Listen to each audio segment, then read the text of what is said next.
दोस्तों, आज की inspirational story again same book से है जिसका नाम है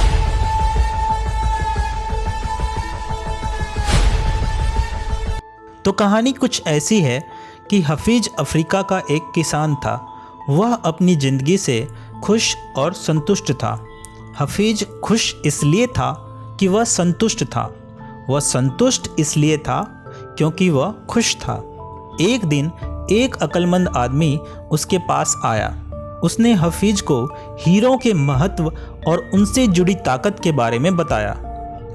उसने हफीज से कहा, अगर तुम्हारे पास अंगूठे जितना भी बड़ा हीरा हो तो तुम पूरा शहर खरीद सकते हो, और अगर तुम्हारे पास मुट्ठी जितना बड़ा हीरा हो तो तुम अपने लिए शायद पूरा देश ही खरीद लो। वह अक्लमंद आदमी इतना कहकर चला गया। उस रात हफीज सो नहीं सका। वह असंतुष्ट हो चुका था, इसलिए उसकी खुशी भी खत्म हो चुकी थी। दूसरे दिन सुबह होते ही हफीज ने अपने खेतों को बेचने और अपने परिवार की देखभाल का इंतजाम किया और हीरे खोजने के लिए रवाना हो गया। वह हीरों की खोज में पूरे अफ्रीका में भटकता रहा, पर उसे पा नहीं सका।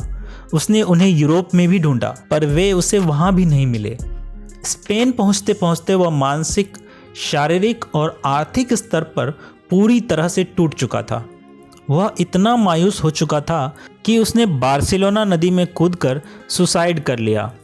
इधर जिस आदमी ने हफीज से खेत खरीदे थे, वह एक दिन उन खेतों से होकर बहने वाले नाले में अपने ऊँटों को पानी पिला रहा था। तभी सुबह के वक्त उग रहे सूरज की किरणें नाले के दूसरी ओर पड़े एक पत्थर पर पड़ी और वह इंद्रधनुष की तरह जगमगा उठा। यह सोचकर कि वह पत्थर उसकी बैठक में अच्छा लगेगा, उसने उसे उठाकर अपनी बैठक में सजा लिया। उसी दिन दोपहर में हफीज को हीरों के बारे में बताने वाला आदमी खेतों के इस नए मालिक के पास आया। उसने उस जगमगाते हुए पत्थर को देखकर पूछा कि क्या हफीज लौट आया है। नए मालिक ने जवाब दिया कि नहीं, लेकिन आपने यह सवाल क्यों पूछा? अक्लमंद आदमी ने जवाब दिया, क्योंकि यह हीरा है, मैं उन्हें देखते ही पहचान जाता हूँ। नए मालिक ने कहा, नहीं, यह तो महज एक पत्थर है, मैंने इसे नाले के पास से उठाया है। आइए मैं आपको दिखाता हूँ। वहाँ पर बहुत सारे ऐसे पत्थर पड़े हुए थे। उन्होंने वहाँ से नमूने के तौर पर बहुत सारे पत्थर उठाए और उन्हें जांचने परखने के लिए भेज दिया। वे पत्थर हीरे ही साबित हुए। उन्होंने पाया कि उस खेत में दूर दूर तक हीरे दबे हुए थे।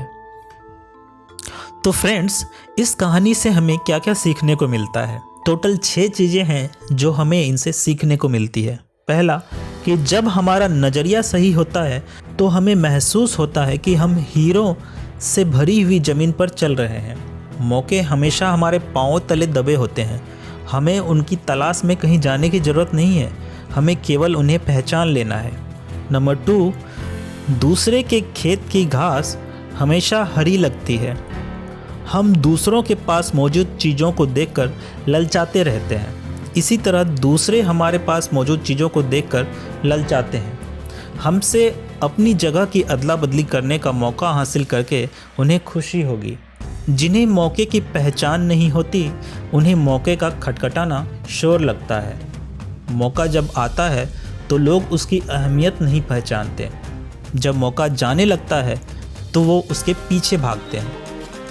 कोई मौका दोबारा नहीं खटखटाता। दूसरा मौका पहले वाले मौके से बेटर हो सकता है या उससे भी बुरा हो सकता है, पर वह ठीक पहले वाले जैसा मौका नहीं हो सकता। इसलिए सही वक्त पर सही फैसला लेना बेहद ज़रूरी होता है। गलत वक्त पर लिया गया फैसला भी गलत फैसला बन जाता है। Thank you for watching the video.